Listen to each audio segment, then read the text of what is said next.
One of them wanted to be the security guy. He claimed he was a security guy.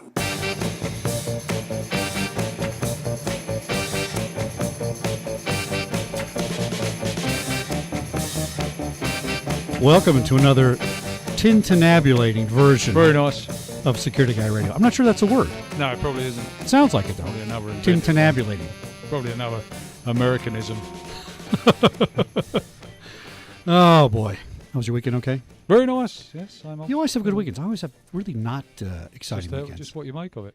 I suppose that's true. Nice bottle of Guinness. Oh, so if you were watching the live video feed, you saw us fiddling with the camera angles probably a minute ago and trying to get everything correct. And, I want to say thank you to Ed for our new sign back here from Signorama. Isn't that beautiful? It is. Got some color there. And please no emails. I know it's crooked on the webcam, but it's straight on my digital camera in the studio, so it's going to stay crooked. That's the one that matters. It's the web camera that's crooked. Is the problem. Yeah. And funny, talked about cameras. It's funny you should mention that we were talking about cameras and camera angles because that just happens to be our topic today. We're going to talk to Mr. Doug Carner, who's our expert on forensic stuff. And I was trying to think about some cases I had at the studios.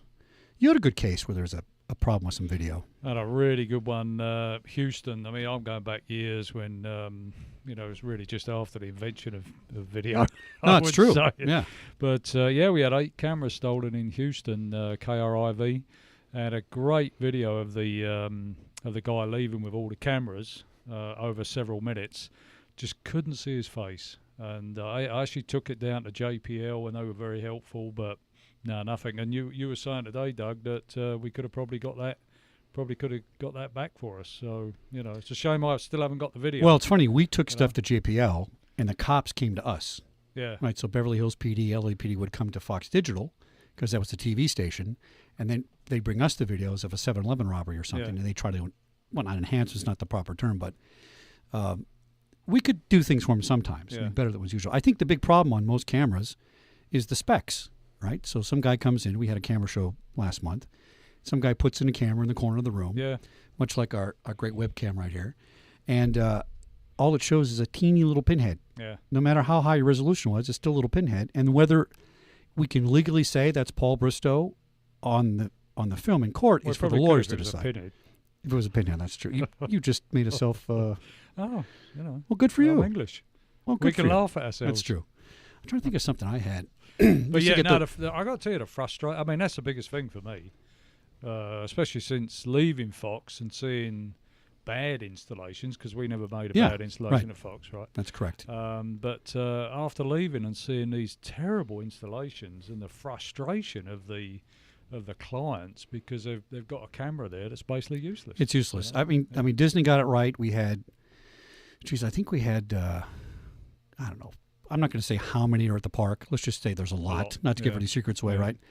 But they do it right. They have somebody sit and watch for an hour at a time, and they rotate people around. Yeah. But even when you get a camera that's showing somebody doing something, a lot of times it's not there. In the old days, you used to put it in your little computer, and you try to change the color and change the hues and things like that. Yeah. And then audio, we used to have those things, we get these annoying phone calls, right? We used to have people call the executives at the studios and yell and scream. We tried to enhance the audio on it or something like that. And audio, what we're going to learn today is not quite as a fingerprint. People don't know this, but Paul does not really have a British accent. No, it's really Irish, but he puts on the British just in case to say. Well, the Irish are British. Oh, here we go again. My gosh. Please somebody send him an email that explains the real history of the world and how the Irish saved civilization, by the way. Yeah. But we digress.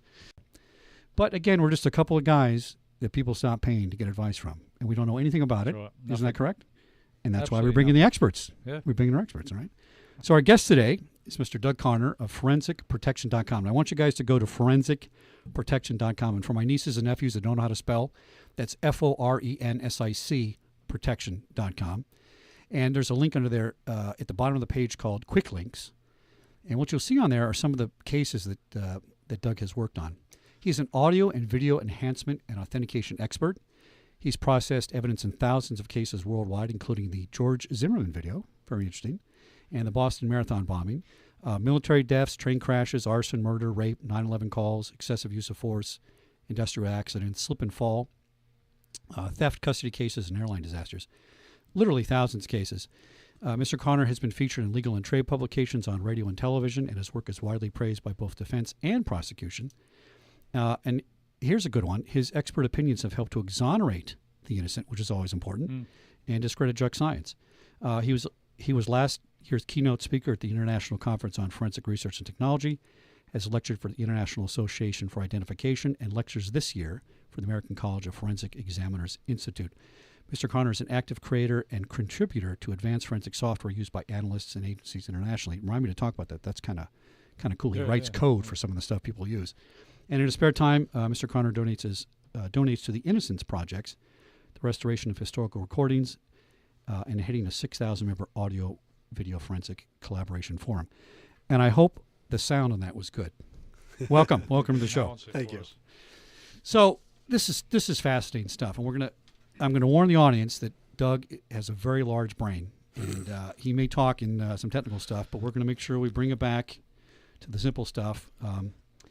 So let's start by defining what we're talking about. We're talking about the reconstruction, enhancement, cleaning up of video and audio files. And the technical term for it is video enhancement. That's the better term for it, correct? Why is that? Correct.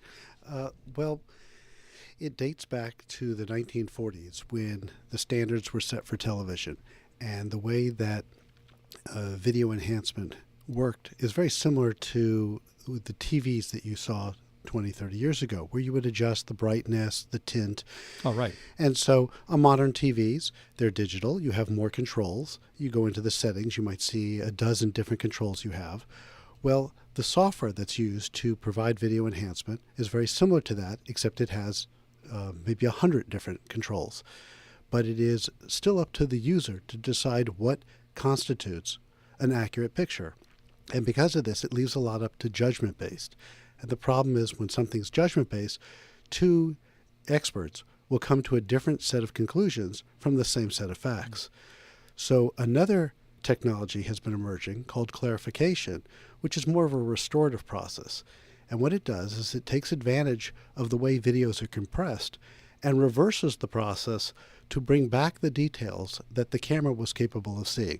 And it provides a much more accurate picture, but it also leads to a singularity on the truth so that everyone who runs it comes to the same set of facts. So we look at a computer, the computer's ones and zeros. Everything on a computer is ones and zeros, and all combinations of ones and zeros equal millions and millions of numbers.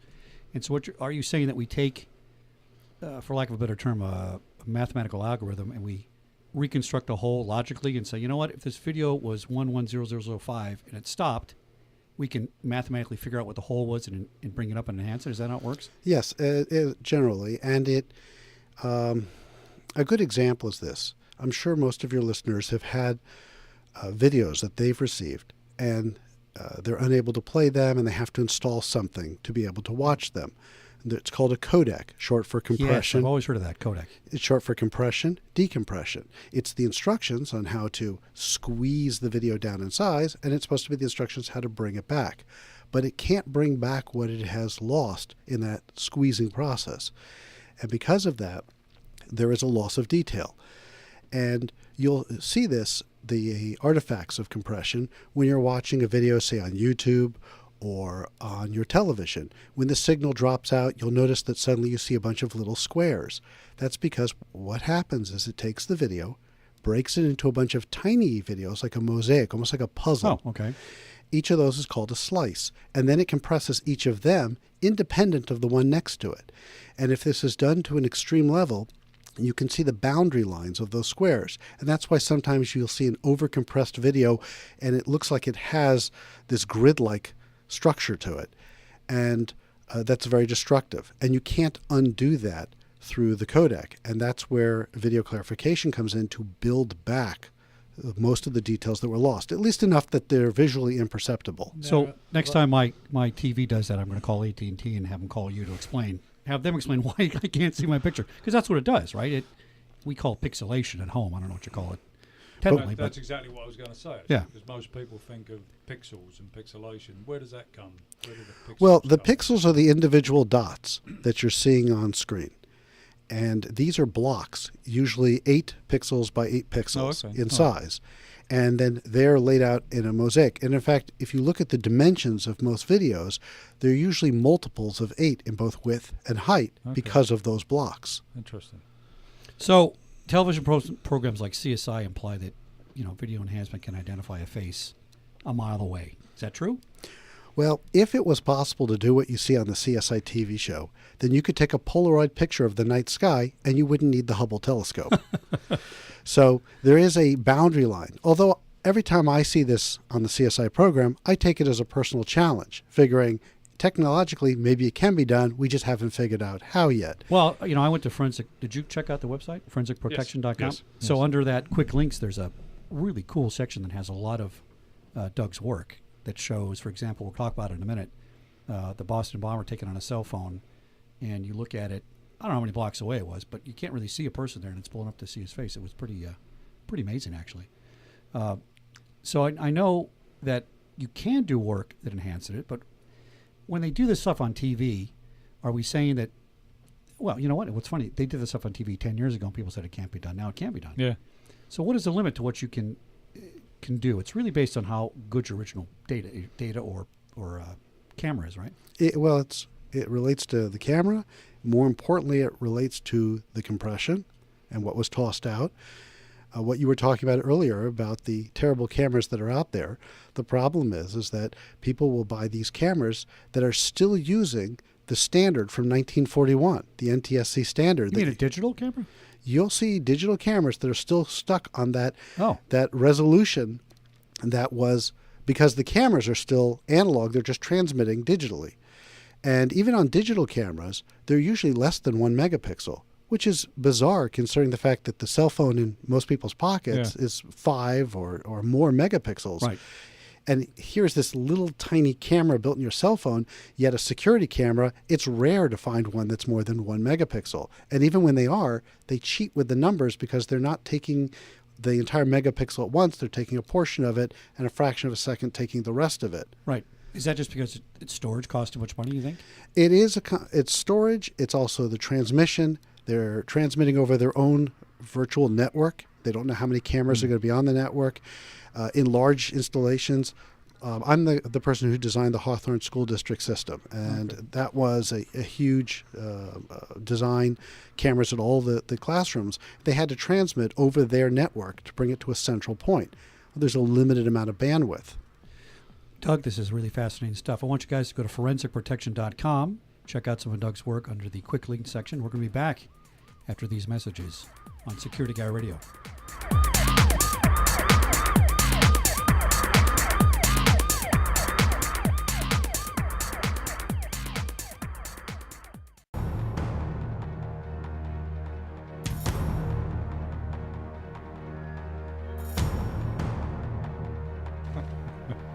Welcome back to Security Guy Radio with Chuck Harold And Paul Tally-Ho Christo. You got to drop that tally-ho. No, I like Come it. up with something else. We're talking to Doug Carner of forensicprotection.com. So again, all my nieces and nephews that cannot spell because of their poor education in the public school system. FORENSIC protection.com. Check it out. Go to quick links and look at some of his cases. The George Zimmerman case, I looked at in depth some of the enhancements you did. I frankly was not only impressed, but it was almost beyond comprehension that you could take that video in the police station and bring it up to a level where we could actually see that he probably interpreted he had some injuries. It was interesting. So tell us about that case. Well, let's see. I'd made a notice a couple of dates. It happened on February 26th of 2012, and the video became available to the viewing public through the news agencies within a few days of George Zimmerman as he was coming to the Sanford Police Department to be processed. And from the video, people were trying to deduce whether or not he had injuries that would be consistent with his claim of having been in a fight. And I generally stay away from high-profile cases because they're very polarizing, and my goal is not to become part of the evidence.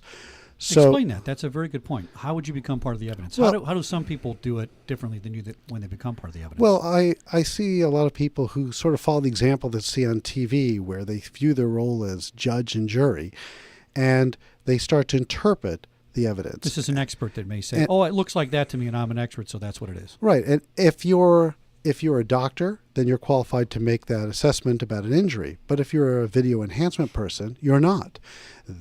Our function is to take evidence and bring out the details, to preserve the evidence and its evidentiary value, not to introduce our own opinions about what it is that we deem to be there, only about the processes we used. So in this one, there was a lot of speculation going on, and I don't know if you remember at the time, there was a lot of unrest in the population. Yeah. There was starting to become riots that were forming. Yeah, it was a problem. And there had been a newspaper in Florida called the Daily Caller, which had an enhancement made of the video and came to a conclusion as to what they believed they saw on it. And this was just further fueling the anxiety that people were having over it. So I decided at that point I would accept the request that had been made of me to go ahead and perform my clarification, which at this point was a very new, this was the early days of clarification. Again, just so our listeners understand, clarification is science. Well, It's not your opinion as much as it's, here's the photo, I reconstructed it, and it's different than enhancement. Right. What it comes down to is enhancement creates evidence. It's when you hear words like averaging, brightness, contrast, deblock, deinterlace, and resample. A clarification is more restorative, and that's where you'll hear words like balance, self-learning, adaptive, blur, curves, focus, fusion, levels, things that involve motion. And so it was April 2nd that we delivered, actually April 1st we delivered, April Fool's Day, delivered the Zimmerman video to ABC. I had no idea if it was going to be used, didn't know where it was going to be used. And in the morning, I reached out to Matt Gutman, the reporter, who was the one who had asked me to provide this for him. And he'd let me know it was going to be on GMA. I had no idea what that stood for. He said, "Good Morning America." And sure enough, about 3 minutes later, there I was, or at least the video was, the lead story. And I did receive several calls. And here locally, there's a radio station called KFI and others that wanted to get my opinion about what I saw. And I refused to provide that for the reasons of not wanting to be the evidence. Right. But I watched colleagues of mine who had nothing to do with the case, had nothing to do with the video, suddenly interjecting themselves and their opinions about what it all meant. And it was exactly what I was hoping would be avoided in our industry, because it really gives a misperception of what a role an expert has. So we put that out there, and it showed a much greater level of detail. Now, at the time of April 2nd, the discussion was actually over Zimmerman's nose. It really wasn't over the back of his head. So what we did was I trained the software to work on the badges of the officers. We know what a badge looks like. That's the known. So if the badge is made to be clear and in focus, then the rest of the video would be. Well, or, I mean, if you can see the badge, then whatever else you see is what it is. That's not enhanced. It's what you get. Correct. So the software targeted to optimize for the badge, because you never set the software to optimize on the object you're trying to see. Now, why is that? Because then it can skew the results. If you believe that this person is of a particular facial features, or a car's license plate has a particular digit in it, then it might affect how you calibrate the software, how you allow it to calibrate. But if you pick something neutral, like a doorknob, a badge, a sign, or something of this nature, then, as you said, it is what it is. So we had it perform for that, and it provided the nose, and then it also provided the view of the back of his head. And it showed a much clearer picture of everything inside the police station, what they call, it's called the Sally Port, where he was brought in. Right. Yeah. And of all the details of Zimmerman's head. So there was a lot of question. People didn't want to believe clarification, and it turned out about a week later, they released the photograph that the paramedics took at the time when they arrived on scene the night of the event. And that picture, which was a high-definition picture all of a foot away from Zimmerman's head, supported what we had come to in our conclusion. And that's really the photo we wound up seeing more of, I suppose, in the media. Correct. I mean, I heard a lot of people saying, "Oh, this has been painted in," or this this video has been changed, so, to suit what the police department wanted. Is that possible? I mean, well, it actually is can you possible, actually... but there are tests that can be performed. In fact, a little later, we'll get more into authentication, and I'll explain actually how not only it can be altered, but the things that your listeners can do to find out if videos that they see, whether they be of politicians or something that they have in their own personal collection, and be able to check it for authenticity. Now, if you had taken that Zimmerman case and focused the enhancement on his head, and is it possible that the badge image may not clarify? It's possible, but the likelihood it would have come out just as clear. It's just bad practice. When I'm thinking this, and I don't know anything about it, but tell me if I'm wrong. So I enhance let's say I'm a defense guy and I want to skew it my way. If I enhance the facial features to a point where it gets to neutral, that's an enhancement, but I go past that and I start, clarifying, a new shadow comes in. Would there be a test where if the face is so clear and the badge is out of focus, something's wrong with that image, they didn't enhance it properly? Because in theory, it should all level out to the same focus. Well, you are correct, but what you're describing actually is the process of enhancement, which is judgment-based, not clarification, which is mathematical. Okay, good point. When I did the George Zimmerman video, the computers ran for 8 hours to do those few minutes you saw on the news. It's a very time-consuming process for the computers, not for me.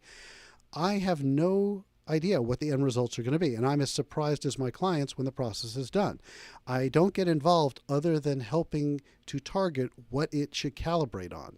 And just as a matter of practice, we never calibrate on the object that you want to know more about. We calibrate on a known item. Yeah, nobody can argue about the badge number. You can see it. Or just the shape of a badge. Or whatever it is, yeah. So, but in clarification, it's not up to the user. It is an automated process. It also helps bring cost down and accuracy up. And it works very similar to the way your cell phone camera does. There are no moving parts in your cell phone, and yet it's able to focus and adjust lighting and make other adjustments to give you the clearest picture possible. It is the exact same process that's applied here, plus some other restorative elements that help bring back details. And oftentimes the scripts are written to the specific type of camera or recorder. So I saw on the website of the Boston Marathon, enhancement. Use the right term again, right? Well, enhancement is what the industry uses. So even though there's a difference in the methodology, let's use the term enhancement for the commonality. I'm sorry, understanding. clarification. But I should have said clarification. But we'll use enhancement because actually when it comes to images, there is not a good clarification process for images. Those are actually enhancements that are done on an image. Okay, now he's lost me. I was just about. Okay. I almost had. Okay, Actually, wait a minute. Let me come back. I was thinking of those people out there. Okay, I think what he's saying is, you can clarify video, but you can't clarify a still photo. Correct. Now that's interesting. And why not? Brian, how much time do we have? Do we need to take a break yet? 2 minutes? All right. Good. I don't want to short this. This is very interesting. But I can actually say it in that under that time. Okay. The reason is in video you have adjacent frames, the moment before, the moment after. Okay. And so you have other reference items to work with that the software can use to build back the data because things move. And they may move as, remember, pixels or dots on the screen? Right. An object might move half a pixel. So because it's moved partially into a pixel, I have more information to build back with. I don't have that with an image. So the only tool available in image is enhancement. So that's why I can Photoshop. In fact, I did this. I didn't tell you this. I have to do a confession. So the website, which is almost done, Jared, hopefully, I put a picture of you, me, and Pat Prince on here, right? Yeah. Except Brian took it as a wide-angle lens. I looked a little chubby. I got to say, I looked a little chubby. So what did I do? I looked a little bit chubby? I looked a little chubby. Oh, okay. Because I was in the forefront. So I just took the photo and I squeezed it without cropping it, and I made myself a lot thinner, but easy to do. But you left me heavy, right? I did leave you a little bit heavier. Yeah, but it was easy to do because it's a flat image and you can move it and stretch it or whatever you want. But I think this is really fascinating that people assume that you can Photoshop something and that's going to change it, and it's hard to tell and so on. It sounds like what you're saying, that it's almost easier to tell if a still photo has been altered than a video. Now, I assume you can't alter a video as easily as you can a still picture because of the... You can now. There's new technology that allows that to occur. And you see it when you watch David Letterman or The Tonight Show and they show a video, a little 30-second joke video, and it looks realistic. Well, Yeah, that's green screen. That technology, I understand, but Even beyond green screen, just they'll take existing videos and manipulate them, and it looks very credible. But you can tell there's a very simple test that'll show you what's been changed. I still would like, perhaps after the break, just to go a little bit more into the difference between clarification and enhancement. and digital Just and a analog. touch, and digital and Yeah. analog. Sure. Because I think that'd be interesting for the listeners. There were a 'Cause I'm couple of dull confused. bulbs. We need a little Yeah. clarification on that. That's right. Back in a minute on Security Guy Radio.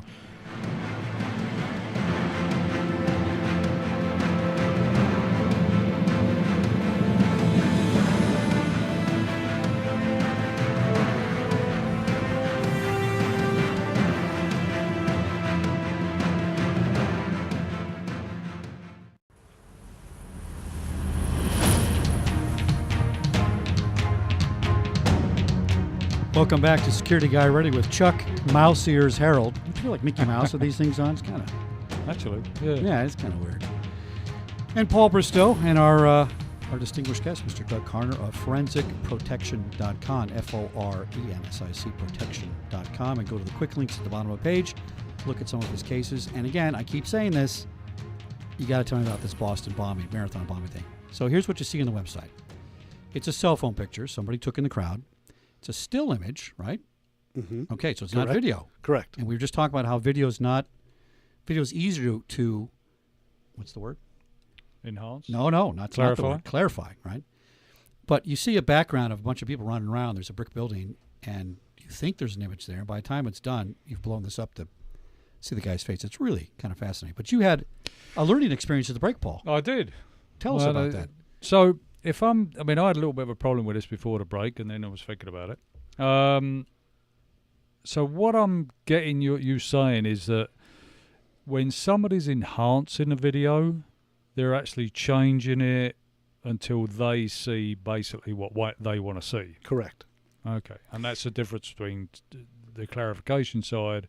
You're really just bringing it to what it should be. Right. Clarification is more automated, and it is bringing back to this one singular truth.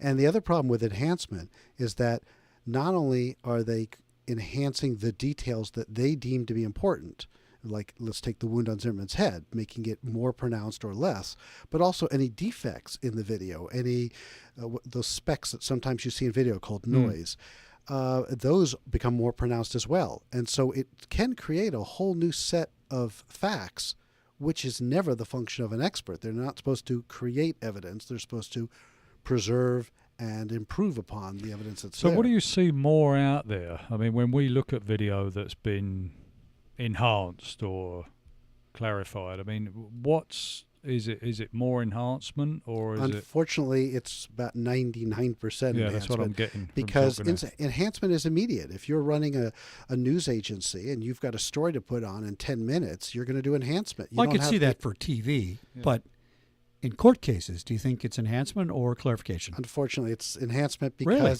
that's the prevalence of the software that's out there. It's the training they're familiar with. Clarification's quite recent.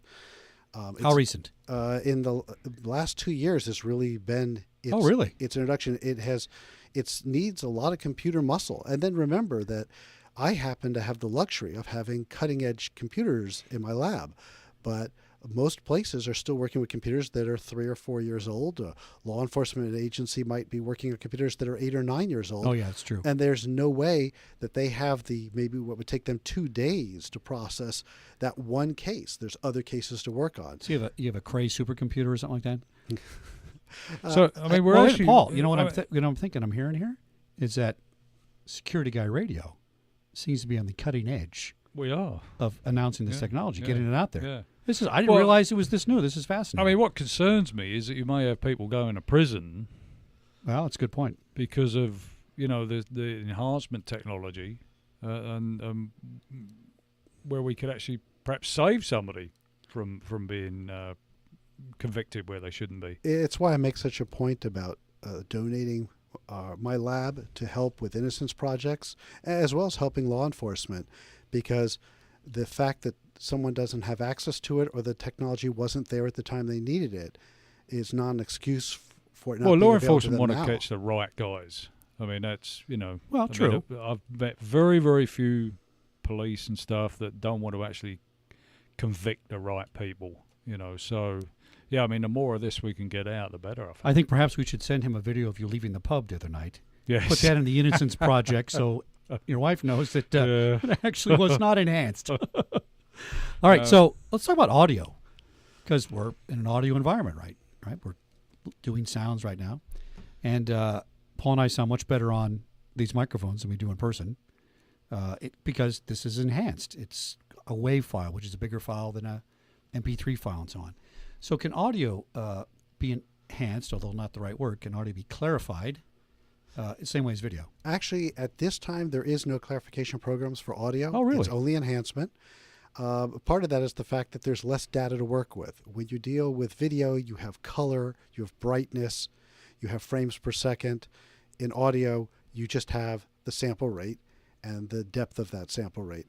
And so there's far less data if you think about the file size of an hour-long video versus an hour-long audio.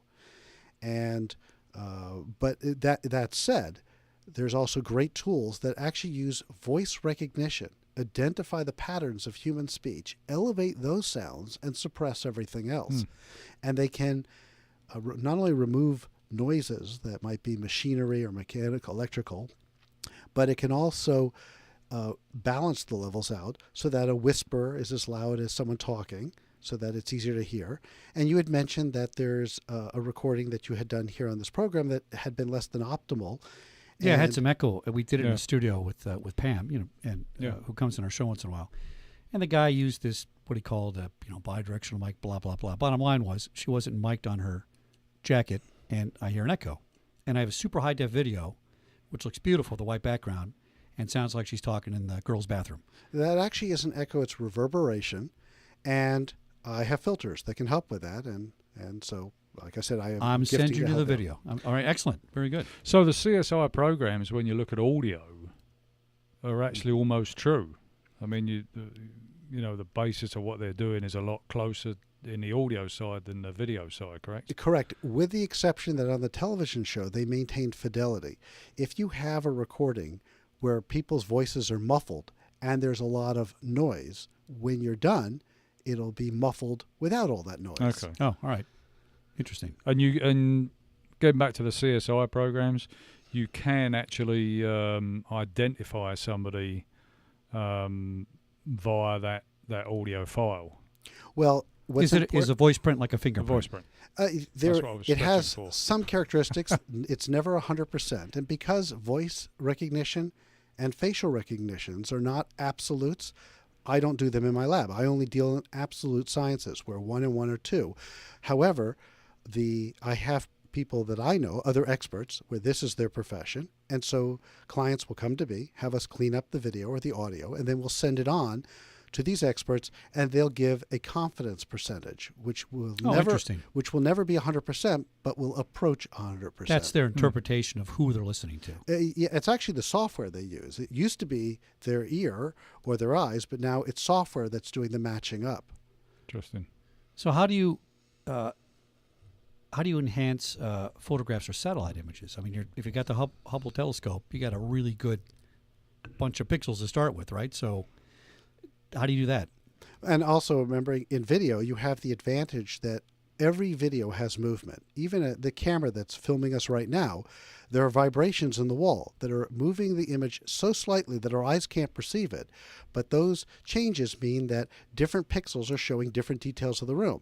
And from that, we're able to get a much higher level of resolution. In the case of a still image, you don't have that advantage, and all you have is what there is. But almost every picture suffers from being a little bit out of focus. You can refocus a video and you can refocus an image. In fact, I had a case where there was a fight taking place in the back of a bar. The camera that was focused on the cash register was in focus, the fight was not. We refocused the video after the fact so that the fight was in focus and the cash register was out of focus. The video was refocused. Yes. Yeah. Same thing can happen with an image. I've had images, one where there was a shipping container and it had an air label on it. And you could barely make out that it was an air label, let alone see any details. We were able to increase the sharpness and the focus and here enhancement was actually beneficial because it exaggerated the contrast between the white and the black print on the white background on the label, and allowed them to be able to identify what airlines it had come on, and even make out most of the registration number. Are digital photos, do they have better resolution than the old-fashioned silver and paper? Well, the advantage to a digital is that when it comes to my lab, it hasn't lost anything. An analog photo back on film actually, in most cases, has better resolution than a digital camera. It does, right? Okay, I thought so. But the problem is when it has to be digitized for a lab. To do, yeah. And the process usually in the digitizing loses a lot of that detail. I've been doing photography since I was a kid, and some of the old photographs of my grandmother from 1890 and stuff, it's really a more clear picture than the digital because it was a longer exposure. A bunch of things go into it, right? But I remember when I used to work in a photo lab, let me just say somebody used to take pictures of a California driver's license, which used to be basically Kodak film. If you looked in the back of your California driver's license, it's a piece of Kodak film. And you'd take an internegative, you'd blow it up to, a foot wide.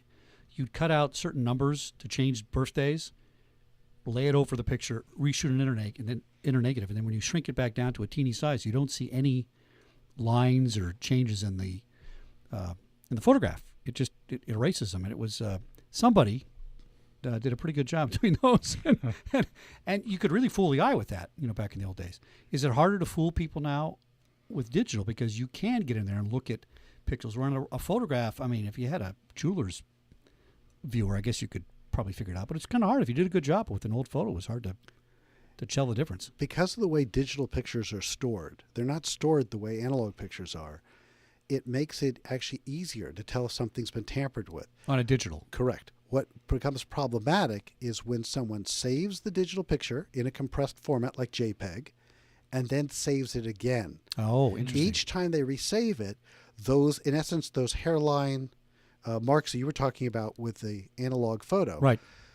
They start to disappear. Well, so do the traces of how it was altered. Most people don't realize that when you edit in Photoshop, it leaves a color pattern in there, and I can actually tell what software you used to alter the picture. But if you resave it, I lose that. So if I get a picture of the Loch Ness Monster on my cell phone, which is supposed you to can be tell fake, me it's by the fake way. or not. Actually, the picture of the Loch Ness Monster, the picture was real. It was the scene that was fake. It was a toy sub. But that was an old photograph. But it was a real picture. Well, that's true. It was a real picture. It was not an Did you altered see the picture. news Oh, that's today? true. Yeah, no. They reckon the Loch Ness Monster has actually died. Well, back in a minute with that scoop on you. Security Guy Radio.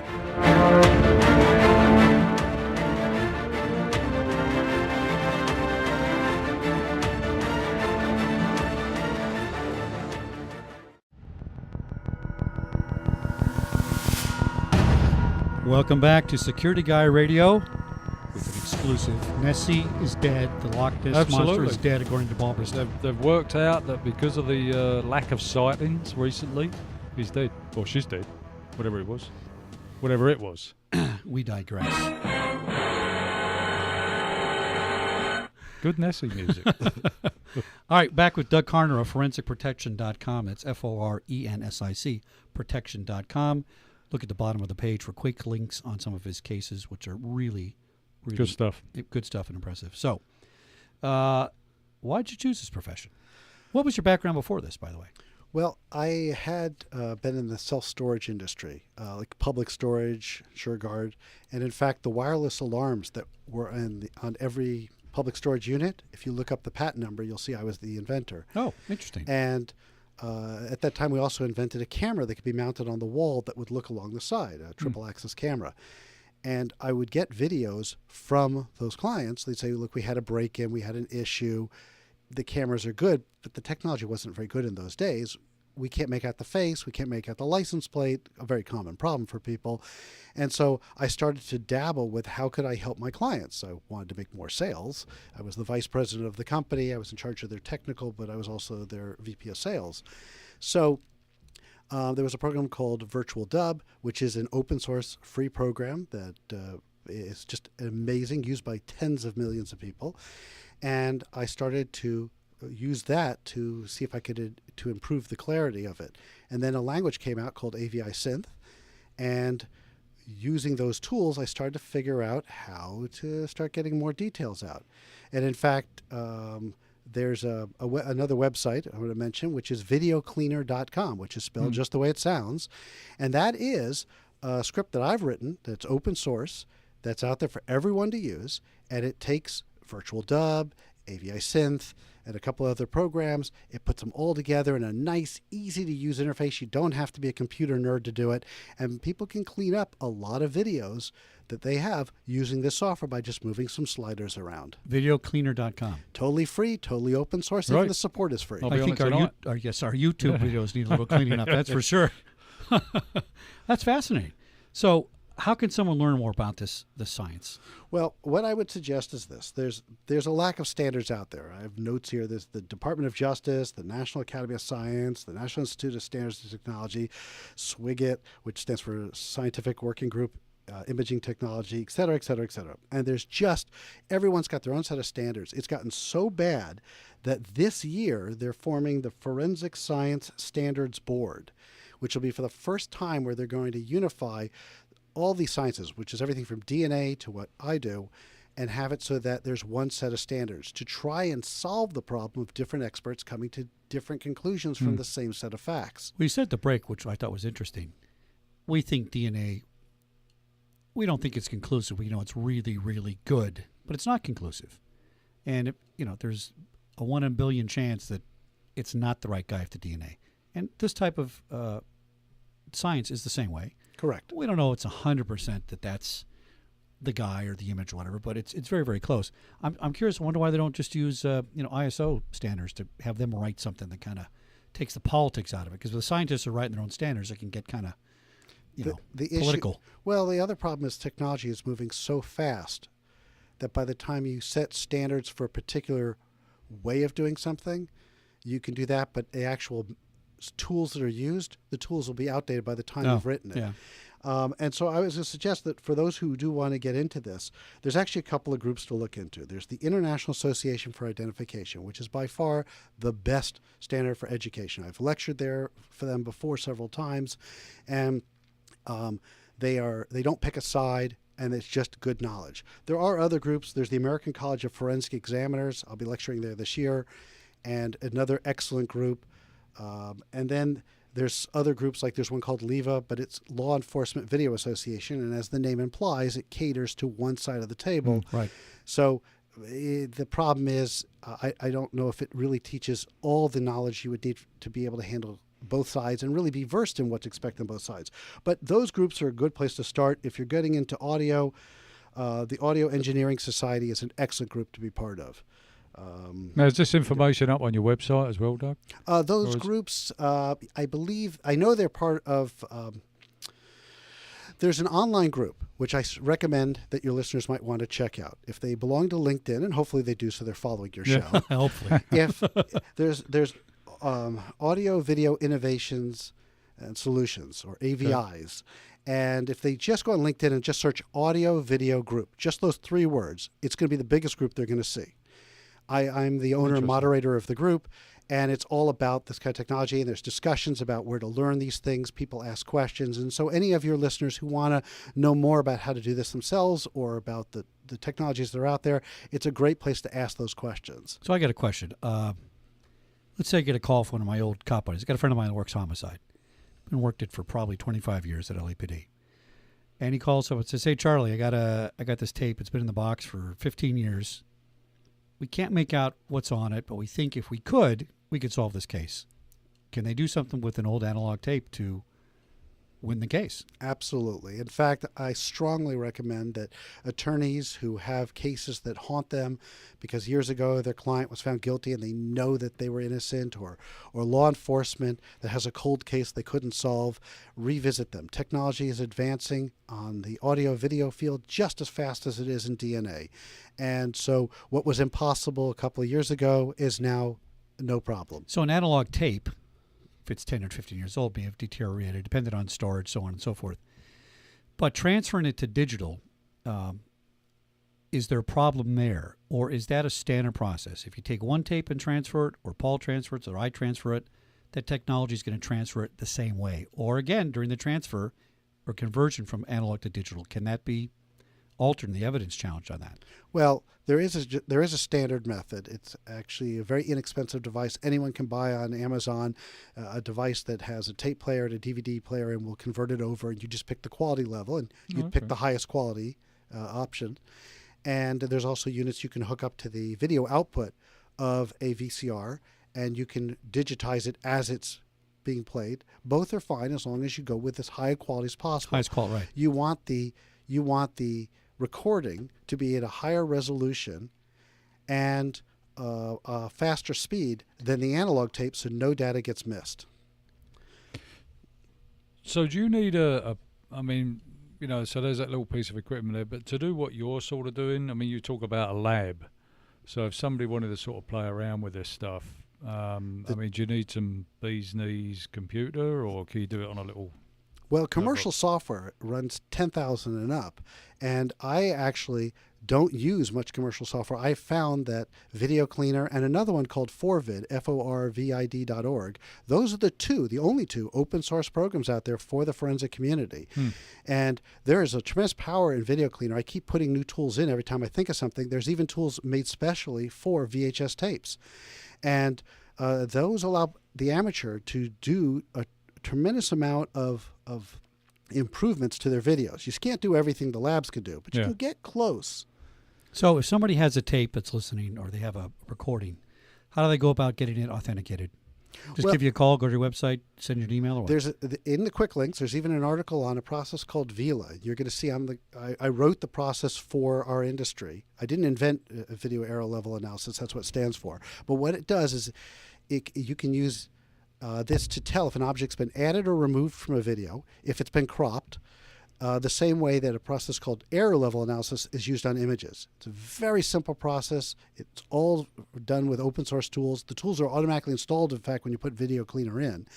And the instructions are clearly laid out on the website so that a person can tell if a video has been altered. And it's really quite interesting. I did the image of the tanks in Tiananmen Square. Oh, that's... And I used this as part of my lecture. I saw that on the website. Yeah, that's fascinating. And I used this part of my lecture to show how you can tell which one's real and which one's fake, because there were two versions of reality put out there. I get sent videos all the time. My sister sends me humorous emails, humorous videos all the time.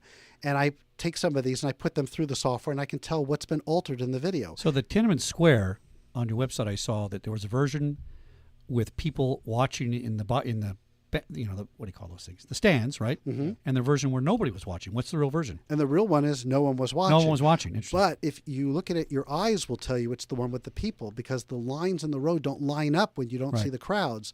But the test proves definitively that it is the one without the audience. So I got a good question for you. What is the most satisfying case you've had in the Innocence Project that really exonerated somebody? I can't talk about some of the cases. So unfortunately, the ones that gave me the greatest joy, I can't talk about. You can't do it just in general, kind of? No, and the one that was the most interesting is under a gag order. So unfortunately, I'll give you one real quick, so we have a few minutes. So a friend of mine's an attorney, Todd Melnick. He gets a case where his client's accused of murdering a witness in a case. He had tickets to the Dodger game, and they didn't believe him. Just so happens they were filming Curb Your Enthusiasm that day at Dodger Stadium. So he subpoenaed the video, and through probably enhancement / clarification, whatever, they found his client and blew it up and showed him sitting there in the stands with his daughter. And there's no way he could have given her that murder. It was very interesting. So this stuff is out there. And you have the ability to also tell height. It's called videogrammetry. Oh, yes. To be able to measure someone's height or the speed of a car from the video. And I know we're coming to wrap, and I just wanted to say, here's the part I want to make sure, that the reason weathermen read off the weather is because we interpret what we see and hear. So it's real important that a lab do both the video and the audio and tie them together, tie a 911 call in with the video that they see. But for those who are considering going this practice, what I want is this. Their work must be lossless. They are not to decide what's evidence, and clear evidence is the voice of justice. As forensic experts, we're paid by the client but work for the evidence. Or as I like to say, we are the trier of fact and the guardian of the truth. Here, well said. Good. Website, forensicprotection.com. You going to come back? Tell us some more? Anytime. Excellent. Paul, it was very enlightening. It was. Or was it I've enhancing? learned something. It was an enhancing episode. Or I want to say. clarifying. Clarifying. We'll see you next week, next Monday on Security Guy Radio.